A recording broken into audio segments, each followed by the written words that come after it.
Welcome back everyone. Welcome to civil services study practice set number ये 211 है UPPCS के लिए। इस टेस्ट सीरीज़ की प्लेलिस्ट बना रखी है, वहाँ पर आप टेस्ट नंबर 1 से लेकर 211 तक पहुँच सकते हो। डिस्क्रिप्शन बॉक्स में उसका लिंक है।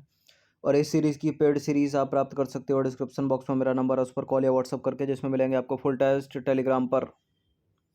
तो चलिए स्टार्ट करते हैं। 12 जून को एग्ज़ाम है यूपीपीसीएस की प्रारंभिक परीक्षा का, और 10 जून तक जो है जितने भी टेस्ट यूट्यूब पर अपलोड होंगे 2 से 3 बार उनका रिवीजन हो जाना चाहिए।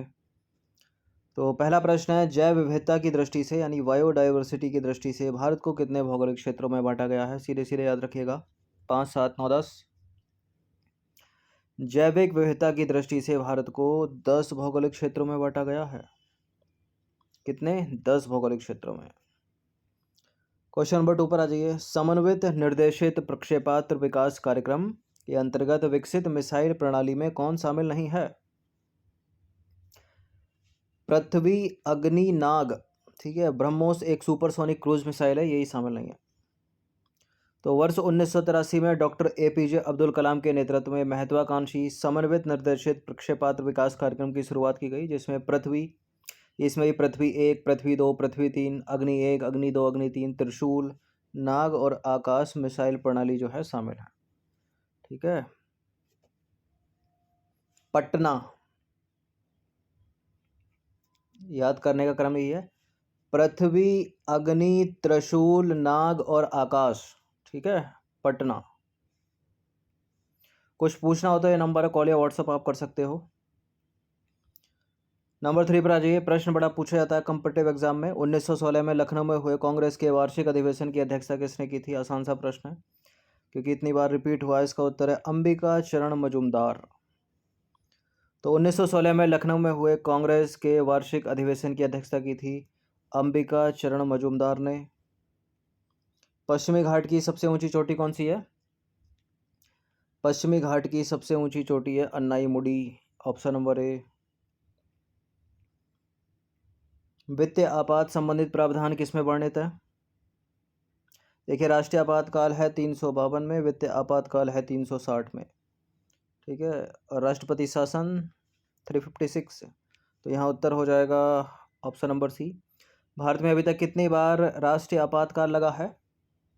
एक बार भी नहीं लगा। सॉरी, कितनी बार वित्तीय आपातकाल लगा है?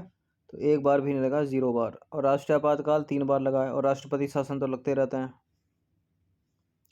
तो वित्तीय आपात संबंधी प्रावधान भारतीय संविधान के अनुच्छेद 360 में है।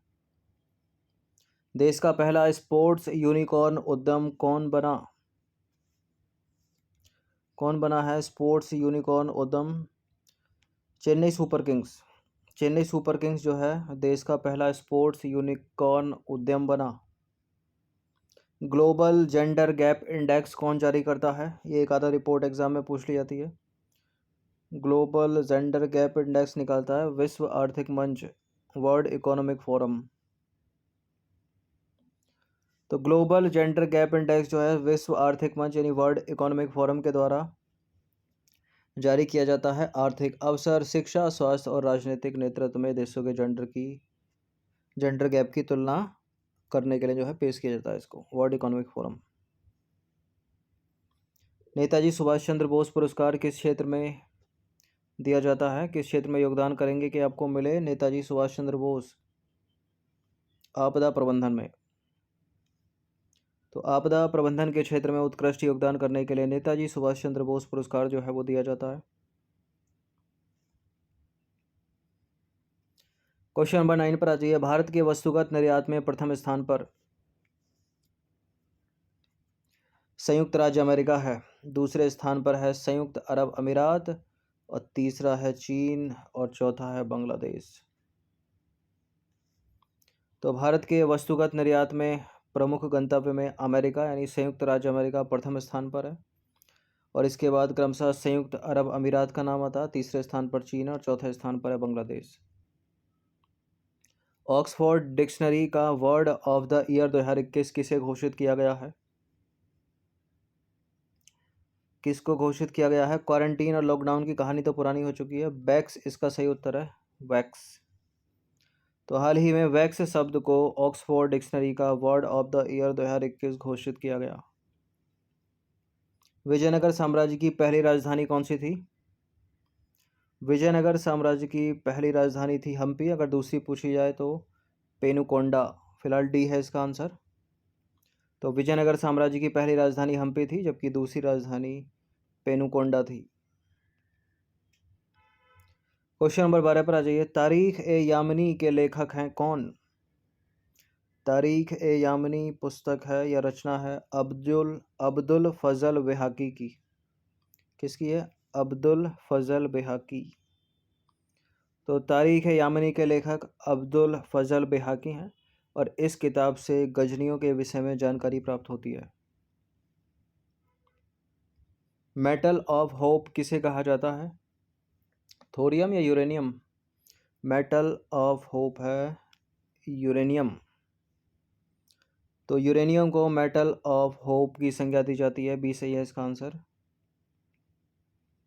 नंबर 14 पर आ जाइए। निम्नलिखित में से कौन सा जो है वो सही सम्मिलित नहीं है? जमशेदपुर झारखंड, राउरकेला उड़ीसा, दुर्गापुर पश्चिम बंगाल, भिलाई उड़ीसा। राउरकेला उड़ीसा सही है, दुर्गापुर पश्चिम बंगाल सही है, जमशेदपुर झारखंड सही है। भिलाई उड़ीसा में थोड़ी है, गलत है पहला वाला स्टेटमेंट। भिलाई है छत्तीसगढ़ में। तो इस तरह से मैच करने के लिए पूछ लेता है ये। द फ्यूचर वी वॉन्ट दस्तावेज का संबंध किससे है? रियो +10 से, रियो +20 से, पृथ्वी शिखर सम्मेलन या संयुक्त राष्ट्र महासभा की न्यूयॉर्क बैठक। द फ्यूचर वी वॉन्ट इसका संबंध है रियो +20 से। तो द फ्यूचर वी वॉन्ट रियो +20 सम्मेलन का संपूर्ण दस्तावेज है। राइटिंग फॉर माई लाइफ पुस्तक किसकी है ये? राइटिंग फॉर माई लाइफ पुस्तक के लेखक कौन है? Option number A Ruskin Bond.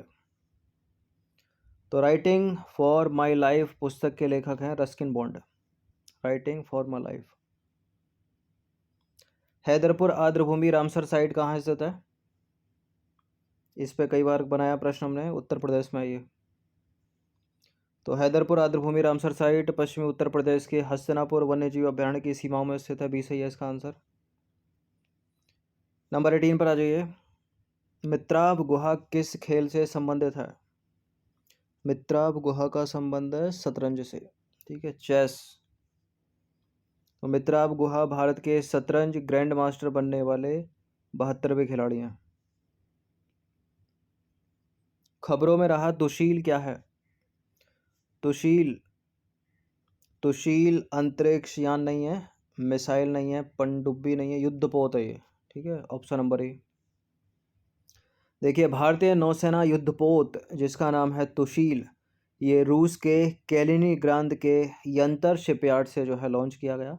तो ये एक युद्धपोत है तुशील। नंबर 20 पर आ जाइए। डायलिसिस किससे संबंधित है? डायलिसिस की प्रक्रिया किससे है? यकृत से है, मस्तिष्क से है, वृक्क से? डायलिसिस का संबंध है किडनी से। ठीक है, वृक्क से यानी गुर्दे से। तो डायलिसिस का संबंध जो है वृक्क से है यानी किडनी से है। डायलिसिस एक ऐसा उपचार है जब आपके वृक्क यानी किडनी की विफलता जो है अंतिम चरण में पहुंच जाती है और किडनी की विफलता में आपके वृक्क नियमित शरीर के कामकाज को नहीं करते। डायलिसिस आपके शरीर को निम्न तरीकों से जो है संतुलित रखता है, जैसे कि शरीर से विषाक्त पदार्थों को, अपशिष्ट नमक और अतिरिक्त पानी को निकालना। ठीक है, पोटेशियम, सोडियम और बाइकार्बोनेट जैसे कुछ रसायनों के संतुलन को बनाए रखना और रक्तचाप यानी ब्लड प्रेशर को नियंत्रित रखने में।